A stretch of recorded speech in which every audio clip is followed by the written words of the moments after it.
Disclaimer: the following program features language not suitable for all audiences, and the expressed opinions found within this program are a reflection of those who feature on the PopCulture Effect podcast. Welcome to the PopCulture Effect. I'm Rockin Rob, and on this show, I bring my closest friends together to talk about all the news happening in our pop culture world around us. Yeah, we've been recording for 2 minutes already. Yeah, honestly. The PopCulture Effect. Oh yeah, you are kicking us off, yeah, so. Yeah, welcome to the PopCulture Effect. Today we don't have subset, so it's the terrible tease today. The T-Trio! Yeah! T-cubed. All I can think of is like us as a Doug trio now, and I'm very Oh, Jesus.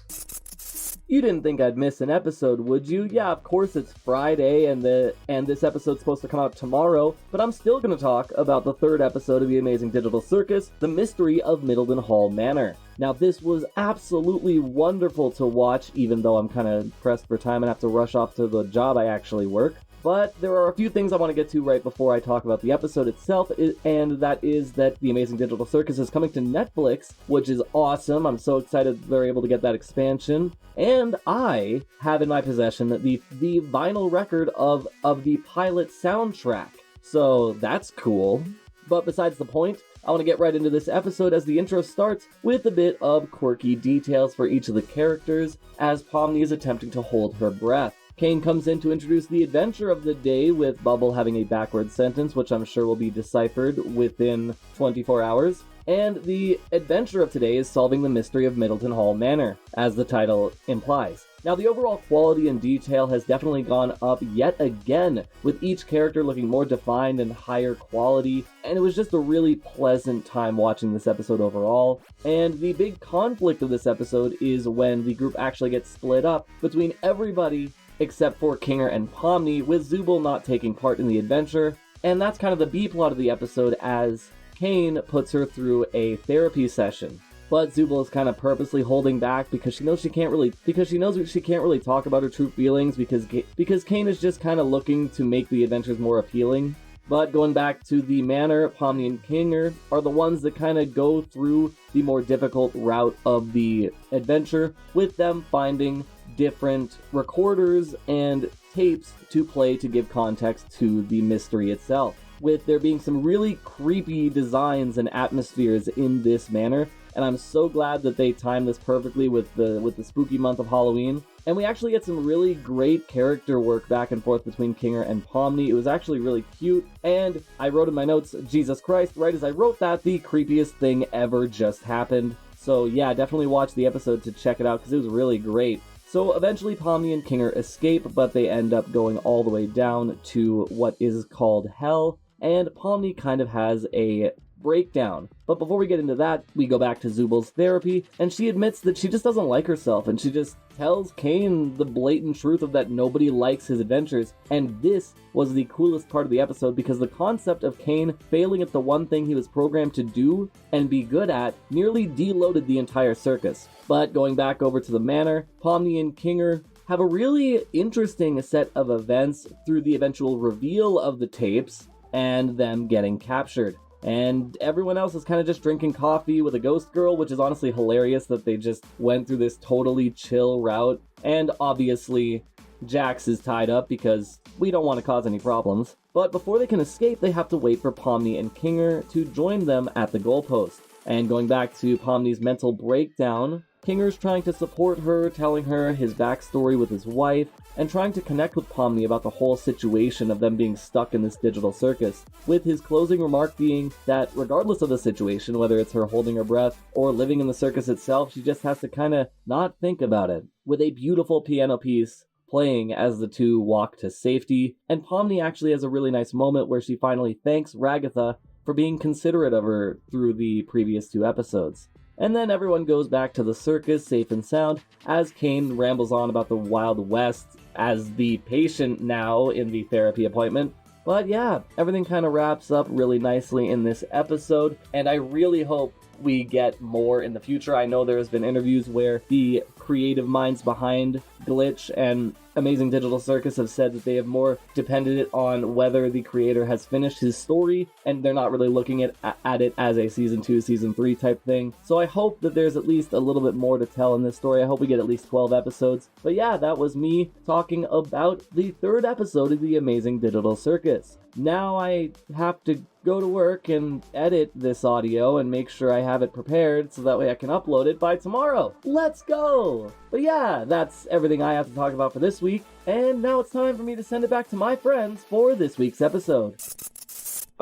Speaking of which, yeah, for those that don't know, I got Trin with me. Hello. And Blaze. What up, Hive Mind for life? Woo! Wow, wow, wow. And I am Tyler, or Menace. And speaking of the Doug Trio, I will be starting us off with the hottest topic of the week, at least, in drama, as I am constantly pushed towards on this channel. I'm very sorry. I think I snapped my chapstick in front of my mic when you were talking. Oh no, you're fine. But the Nintendos have gotten PocketPair. Nintendo has formally started their suing of Palworld as of last week. Boo, they're slamming down the no fun allowed sign. I honestly think this isn't even going to go anywhere. Yeah, Reading more into this. I've heard, I've been overhearing someone watch YouTube videos around me, watch about it as well, and yeah, it doesn't seem like they don't really have a lot to, they do, but they don't. Does that make sense? Mm-hmm. So, yes, this comes from MSN, so pretty reliable source.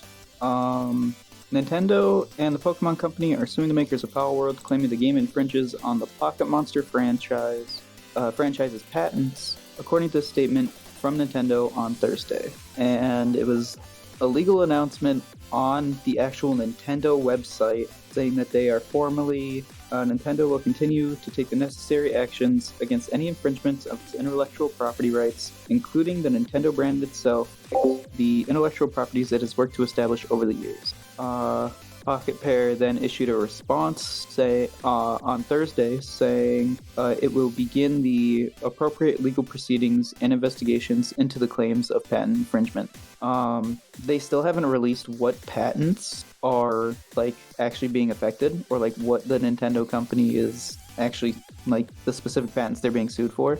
A lot of people are speculating that it is the similarities between Pal Spheres and Pokeballs, of you having to weaken them in battle before catching them, and that mechanic. I had heard that and I don't know if this one is true or not, but I had overheard as well that maybe they might be trying to see if they can slam Palworld for, I think, instilling proper sleep habits on creatures. Maybe. That, again, I don't know if that one is 100% correct or not. I heard that from a video, like I said, that I overheard someone watching in my house. And on one hand, yeah, again, I don't know who was talking about it on the YouTube channel, so I can't properly source this one. This is just more I'm pretty sure I overheard it. Could have been a YouTube Shorts for all I know. I don't know. But on one hand, I'm that sounds really f***ing stupid, because then in technicality, that would fall under almost every form of game with a life simulation aspect to it, and it's bruh. Mm-hmm. But also on the other flip side, they do have that Pokemon Sleep app, and it's I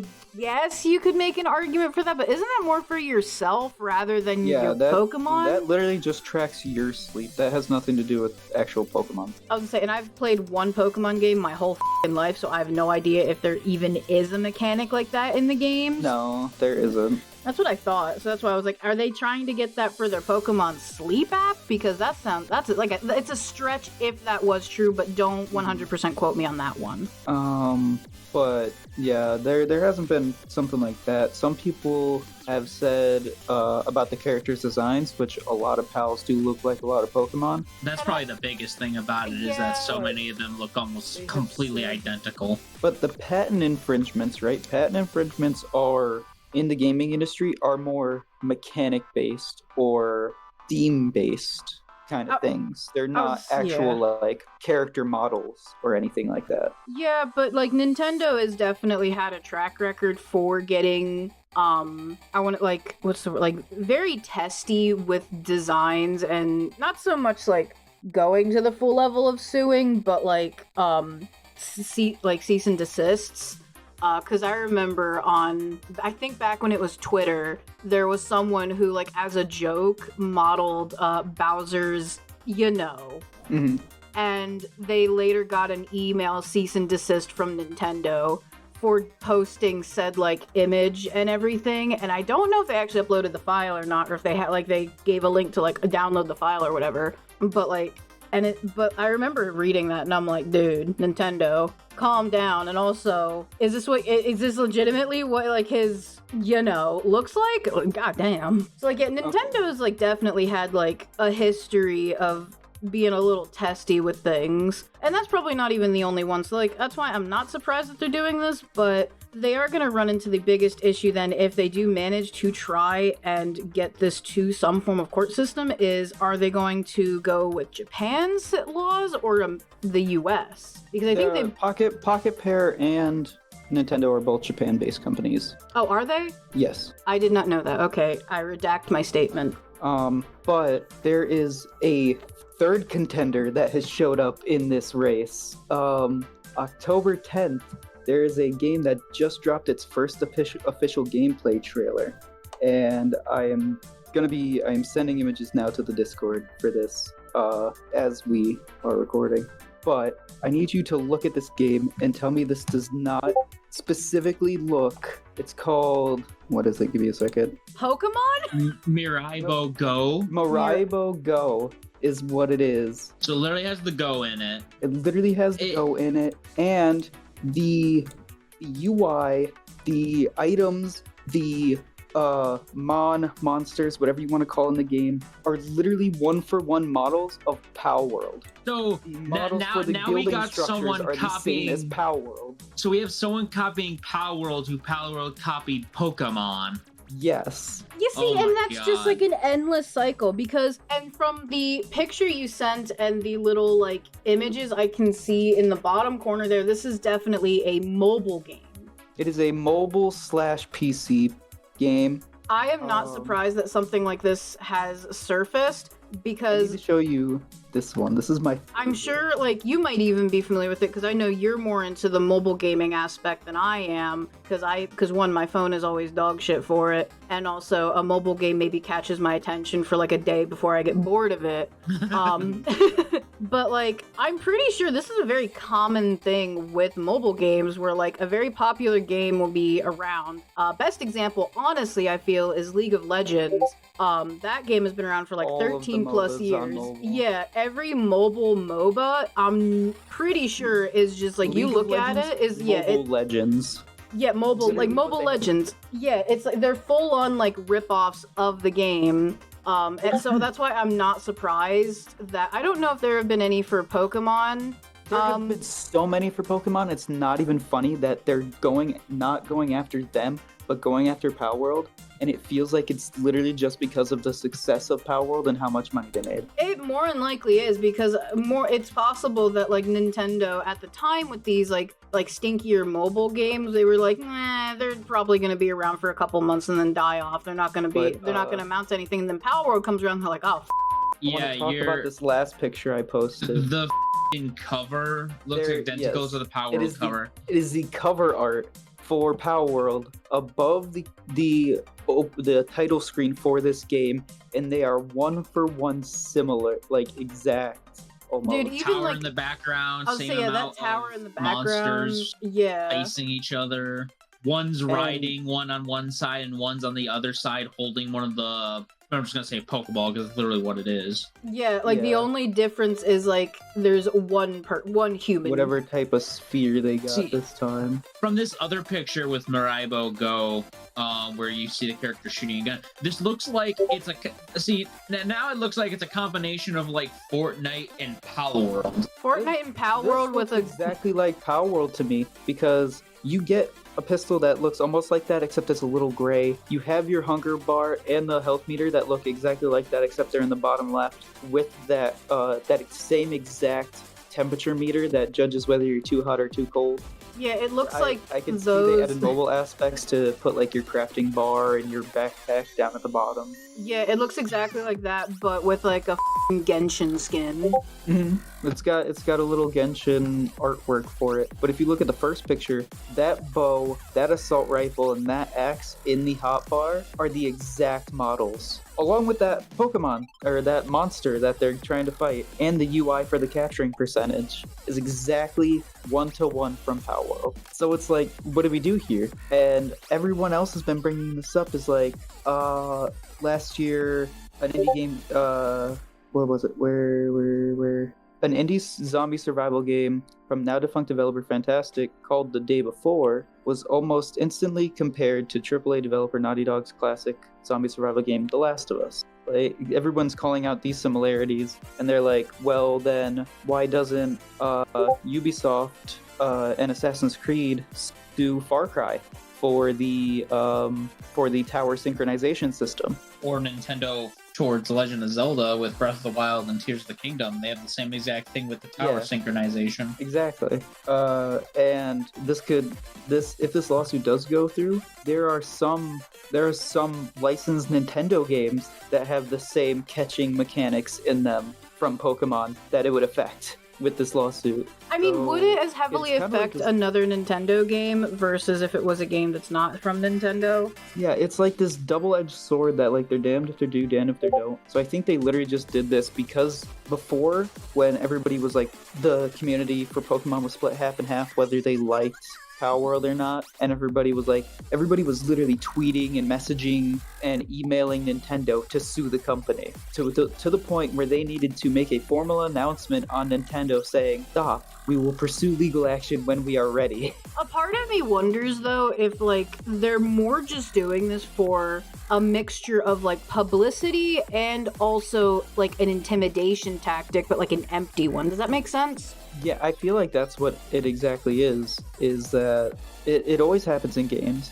For years and years now, there have been mobile games that have straight up ripped off Pokemon way more than Palworld has, where they have literal actual Pokemon, like Pikachu and Arceus, in their advertisements and shit like that, but they never get sued. They never get taken off the app stores. It's probably because of they sued them once they knew Palworld made enough money to be sued towards. I think it was just the fact that it was so well received. It was so like. Didn't Palworld just announce some like partnerships with PlayStation as well? Yes, and that is getting into my last kind of talking point here, is that even though I don't believe it is going to do this, and this is just kind of like Nintendo's way, like it's not going to go to court, I think this is Nintendo's way of saying of telling Pocketpair that, hey, you're becoming a big company because that deal with Sony. They are not just Pocketpair anymore. They have now become, with the backing from Sony, they have become Palworld Entertainment. So I feel like there's going to be multiple companies, probably like Palworld movies and shit like that, or shows, if they're going to do that, because normally whenever a thing goes from an IP, or goes from a company with an IP to the IP being the name of the company, they're going to branch out into other media. Or get a lot of merchandise going.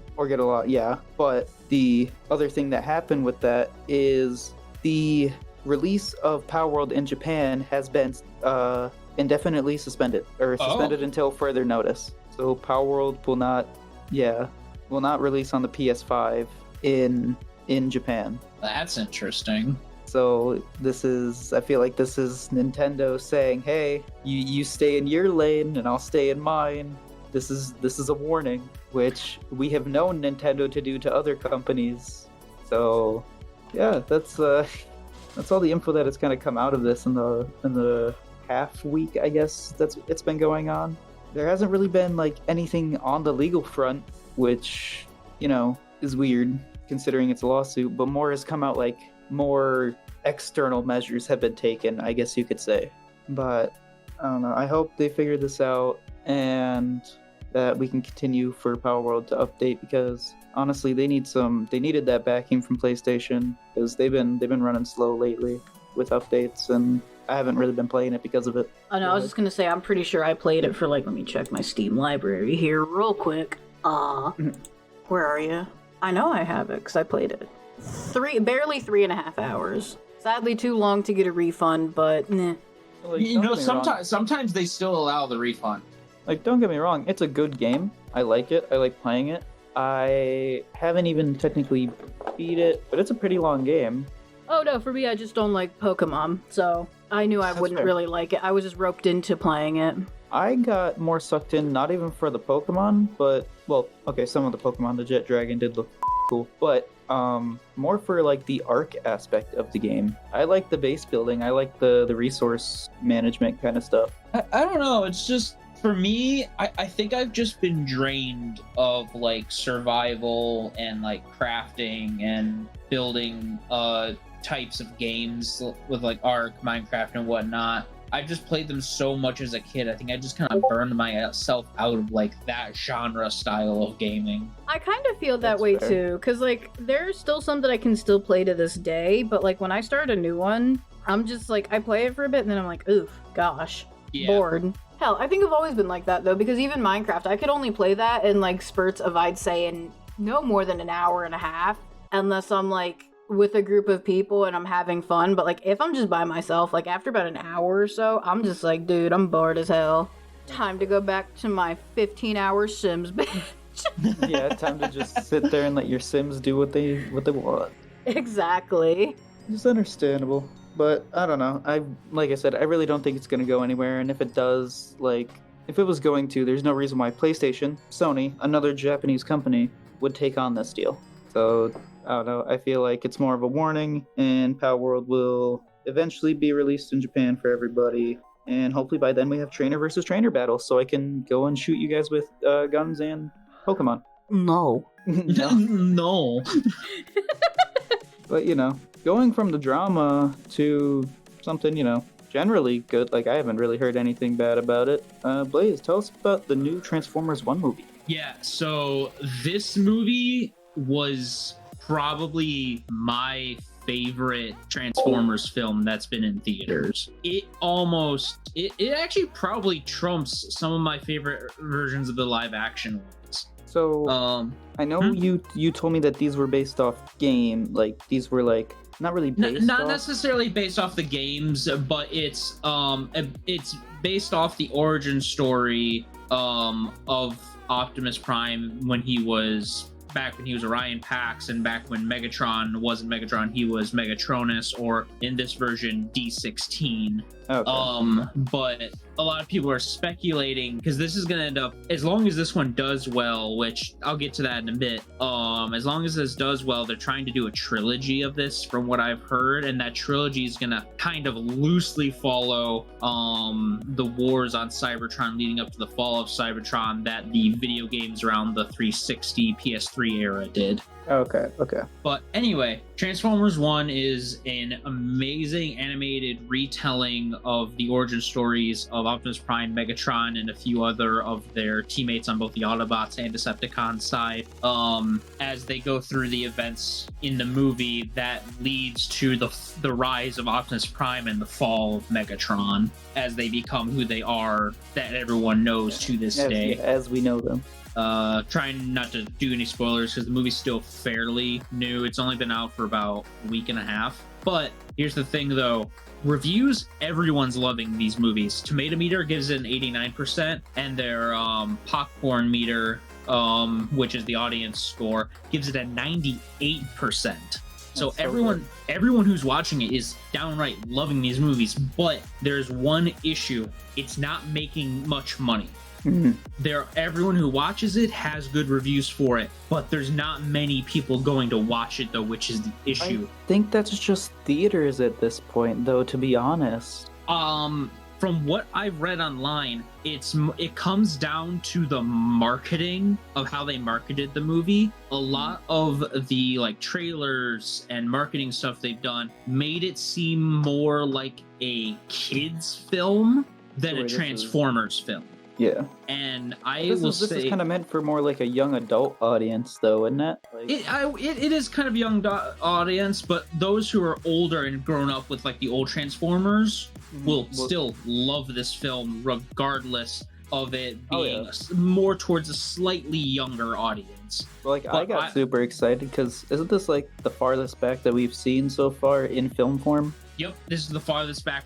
This is even older than the original Transformers movie we got in the, what was it, like late 80s, early 90s? Yeah, besides the whole Prime thing in the Michael Bay films, I guess. Mm-hmm.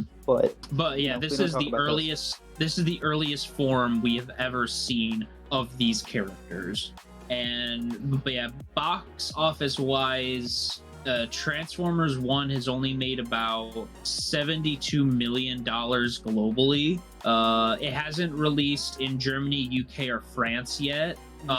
So there's still hope to make that go up a bit more, along with more people watching it as the days progress while it's in theaters. So what is the comparison to like how much it costs to make? So Transformers 1, they put in about 75 million into it, but you also have to factor in the marketing for it too, which brought it up to about almost 150 million. Okay. So it needs to make another 75 million to break even. But yeah, for those who are watching this, or who not watching, for those who are listening to us, I highly recommend giving the movie a watch if you have not seen it yet, so that way it can get the box office numbers it needs to get the other two movies out, because this movie was fantastic. I loved the actors they chose for each of the characters. Chris Hemsworth really did a good job at pulling off a younger, more optimistic and not snarky, but like confident Orion Pax. And as the movie progresses, you can even see and hear him like start to transition more into that Optimus Prime persona in both physicality in the movie, along with his voice. You can hear him like really starting to like don the Peter Collins Optimus Prime voice, but in a younger tone. Okay, it was like stoic and nothing can faze me. And my God, Brian Tyree Henry as D16 as Megatron, he killed his role. That was an amazing portrayal of how he voiced Megatron throughout the entire film. And when he fully becomes Megatron, his voice was perfect for it. I was very skeptical from hearing him in the trailers, but when I saw him in the movies, listening to him, it was the perfect choice for a young Megatron. See, I kind of got the opposite, not opposite, I guess I should say, because I haven't seen the movie yet. But hearing him say the one line you get to hear him say in the trailer is "Decepticons rise up," like the most iconic line, or one of the most iconic lines for Megatron. And like, I don't know, I thought it was really good. And I was like, okay, because you can ask Blaze here. I'm skeptical when it comes to new movies, especially since everything's been, money grabs. And probably one of my favorite side characters for voice wise was Steve Buscemi voiced Starscream, and it was a perfect choice for that. That sounds funny as hell. Oh, it was amazing. And there's even a scene where his voice gets messed up, and he even sounds even more like Starscream when he gets his voice messed up. Nice. Probably. Sorry, go ahead. But I was just gonna say that like that line made me like, oh, I actually really want to see this movie now. He sounds like he's ready to tear shit up. Yeah. And probably the only voice actor that I thought was a little weird with the character was Keegan-Michael Key as Bumblebee, or B127. Like, I don't mind his voice, but I think they made Bumblebee a little too jokey. Like, I get how his character is. He's a bit of a trickster. He's overly calm, overly optimistic, and he can be a bit jokey at times, but I think they pushed it a little too hard on Bumblebee. But other than that, he did pretty good with the role. Yeah, I can kind of see that. But other than that, I straight up loved the movie. I thought it was amazing. I honestly might even go see it a second time. It was so good. And the story they did with this too was really good, because it's not a one-to-one retelling of their origins from the comics or the original TV shows, but it does a really nice alternate retelling of it that does the job really well. Kind of just for, I know we talked about it, but just for everybody listening, they don't go to Earth by the end of this. This isn't. Nope, they are on Cybertron throughout the entire film. My guess is if they go with if they do follow kind of the story of the games, second movie will be War of Cybertron, third movie will be Fall of Cybertron, and that's when they leave Cybertron, is at the end of the third film. Okay. Question just for me. How are they already cars? How does Bumblebee know what a sports car looks like? How does Optimus know what a truck looks like? Well, in the comics and the old shows and stuff, they were vehicles on They were already vehicles on when they were on Cybertron. Oh yeah, they were more land vehicles versus air vehicles, right? Yeah, they were more like futuristic and sci-fi vehicles, but they still were vehicles in the original adaptations. Yeah, you're right. Now that I'm thinking of the animated series, I'm like, wait a minute. I take that back. Yep, I'm thinking of Unicron was the first thing that popped into my head. The movie with Unicron was the first thing that popped into my head, and I was like, wait a minute, I'm wrong here. I will say one slight gripe about it, and it's not even that bad of a gripe either, because they still did it really well. The divide between Brian Pax and D16 felt a little, just a tad rushed. It would have been nice if their divide kind of was pushed in there. Like you felt it brewing more. Yeah, you felt it brewing more in the first film, and then by the second film is when they split. Oh, okay.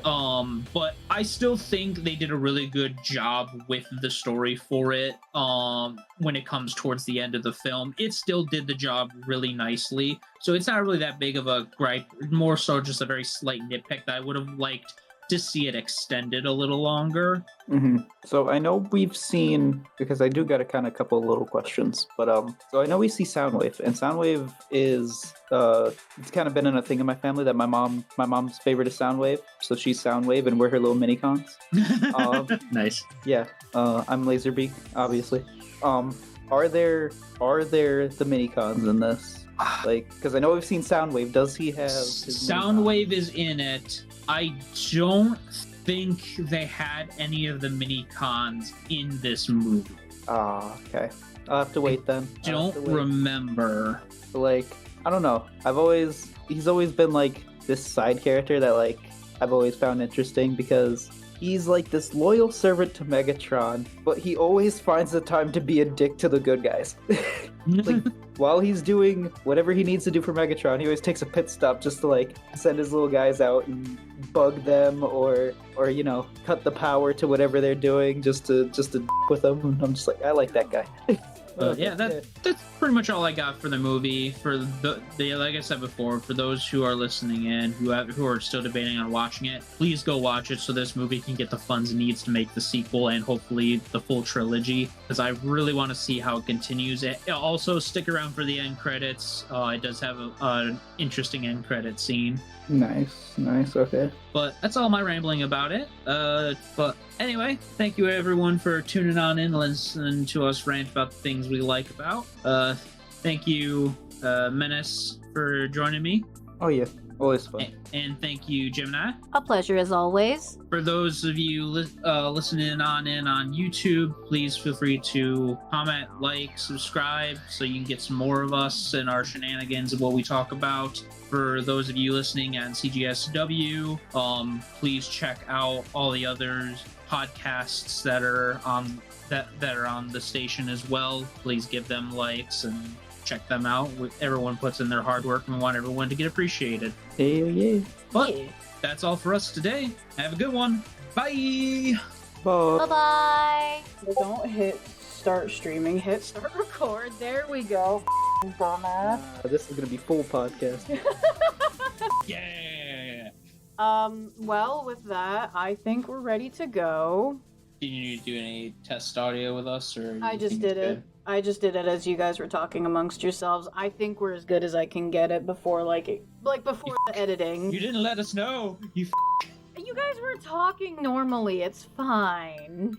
I'm gonna talk super pretentious like this the entire time now. You sound like when Trin is trying to do like representative of a nerd. Should I just do it in my customer service voice the whole time? No. No. For the love of God. No. What's wrong with my customer service voice? Too. You sound like you have a stick up your ass and you're having Jeff Dunham ventriloquist for you. Look, man, that's how you have to talk around the people in this town, alright? But anyway, Tell them to off. look, sometimes I want to. There's not a day, a shift that goes by where I do not want to bash some old lady over the skull with her bottle of wine. I am so glad I'm not retail anymore.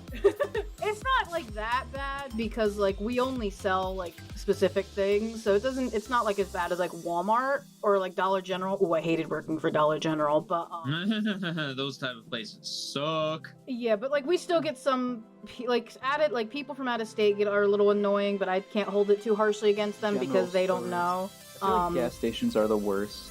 Oh, I've never worked at. Oh yeah. No, I have worked at a gas station. That's a lie. I have. It was horrible. It is the bottom of the low for retail. I'd say fast food. Especially if you're in a really bad area too. I feel like they're even on the scale. I've never worked fast food, and I told myself I would never work fast food. Yeah, I'm same with you. I'll never work food. I can't even cook.